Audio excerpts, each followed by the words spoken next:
महाराष्ट्र में पहली बार ऐसे हुआ कि शिवसेना के विधायकों ने ईवीएम के खिलाफ शपथ ग्रहण करने से इनकार कर दिया। महाविकास आघाडीने हा निर्णय घेतला की आजच्या दिवसासाठी आम्ही जी आमदारांची शपथ असते ती घेतलेली नाहीये निषेध म्हणून। जब कोई पार्टी ने चुनाव में धांधली का आरोप लगाकर विधानसभा में शपथ लेने से इनकार कर दिया हो, तो दोस्तों इस अमृतकाल में बहुत सारी चीज़ें जो है ये अंधेरा छाया जा रहा है, क्योंकि बहुत सारी चीज़ें नई तरीके से हुई हैं। तो दोस्तों महाराष्ट्र के एक माकरवाड़ी गांव में जहां पे वहां के लोग ये बोल रहे हैं कि हमने महायुति को वोट ही नहीं दिया, तो किस तरीके से उनके पास वोट चला गया। तो दोस्तों वहां के निवासी लोग ये चेक करने के लिए कैसे वोटों की धांधली, खुद का बैलेट पेपर तैयार किया और एक मॉक चुनाव का इंतजाम किया।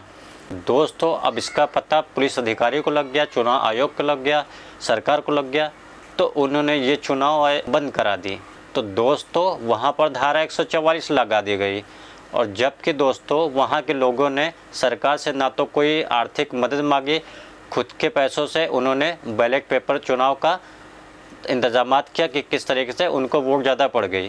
दोस्तों फिर भी वहाँ पे चुनाव आयोग के द्वारा पुलिस वालों ने वोटिंग रुकवा दी।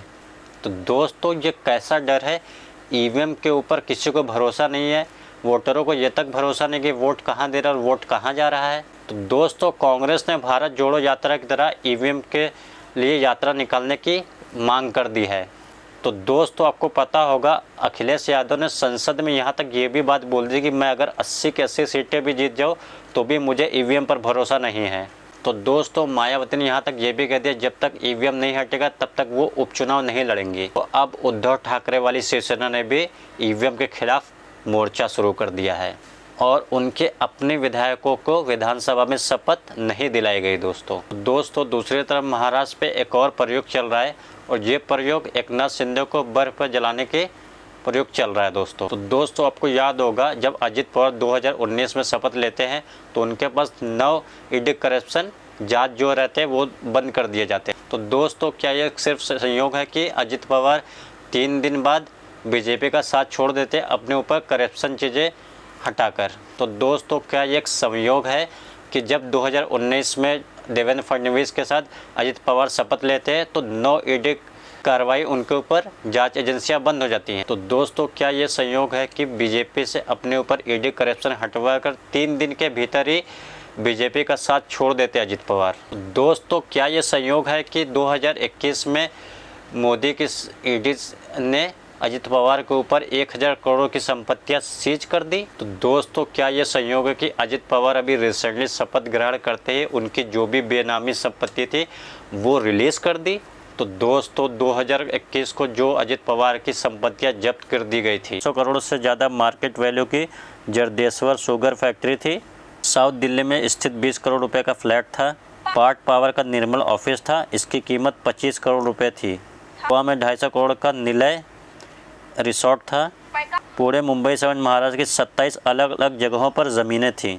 बीजेपी सरकार ने अजित पवार को ये दिखा दिया कैसे बीजेपी के साथ रहने पे उनकी सारी केसें हट जाते हैं और दूर जाने पर कैसे केसेस ला दिए जाते हैं। तो दोस्तों ये अजित पवार को खुली धमकी है कि अजित पवार इन फ्यूचर अगर इंडिया गठबंधन के साथ मुख्यमंत्री चेहरा लेके अपना खुद का जाना भी चाहते हैं तो जो केस हटाना जानते हैं तो वो केस लदवाना भी जानते हैं, जो संपत्ति सीज करवाना जानते हैं, जो संपत्ति रिलीज़ करना जानते हैं, वो केस हटवाना भी जानते हैं और वो केस लगवाना भी जानते हैं। दोस्तों विपक्ष 1000 करोड़ संपत्ति को रिलीज़ करने के लिए अजित पवार की लॉयल्टी को देख रहा है। बीजेपी अजित पवार को शिंदे से अपना बड़ा साथी बनाना चाहती है। इसके पीछे कारण दोस्तों शिंदे और अजित पवार का वोट बैंक लगभग एक जैसा है महाराष्ट्र में।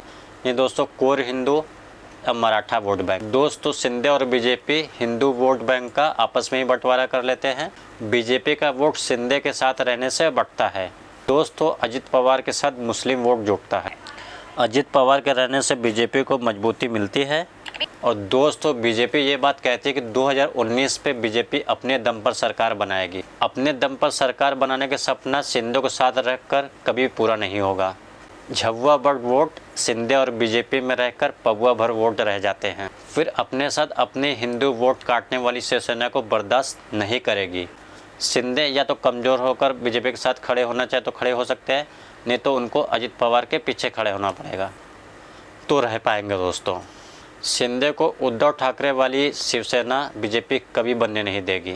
यही वजह है कि अजित पवार को उनका मनपसंद वित्त विभाग मिल रहा है दोस्तों, और तमाम अजित पवार के केस भी माफ़ हो रहे हैं दोस्तों। बट दोस्तों शिंदे को गृह विभाग नहीं दिया जा रहा है, शिंदे को शहरी विकास और राजस्व मंत्रालय में ही निपटाया जा रहा है। तो दोस्तों फडणवीस कहते हैं कि वो गृह विभाग अपने ही पास रखेंगे। मूल रूप से हमको लगता है कि गृह विभाग हमारे पास रहना चाहिए और हमेशा हमारे साथ रहा हुआ है।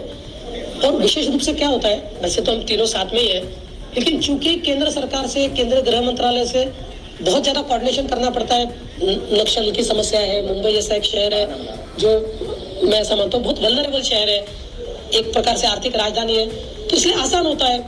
ईवीएम से मिला या जनता से महायुति को स्थिर चलाने वाली सरकार नंबर तो है, फिर भी दोस्तों सरकार के बीच में मंत्रालय को लेकर अभी तक झगड़ा है। महायुति में अजित पवार बीजेपी के लिए जितना कृतज्ञ होंगे और अजित पवार जितना फडणवीस के करीब होंगे, मंत्रालय की लड़ाई होगी और आगे कामकाज की लड़ाई होगी। शिंदे अपने कामों को ठप्पा लगाना चाहेंगे और फडणवीस अपने कामों को प्रमुखता से दिखाएंगे दोस्तों। इसलिए दोस्तों महाराष्ट्र में जानकार ये जानते हैं कि शपथ ग्रहण से लड़ाई शांत नहीं शुरू हो गई है। तो दोस्तों इस वीडियो में इतना है, और वीडियो अगर आपको पसंद आए तो वीडियो को लाइक शेयर सब्सक्राइब जरूर करें। थैंक यू सो मच दोस्तों। जय हिंद दोस्तों।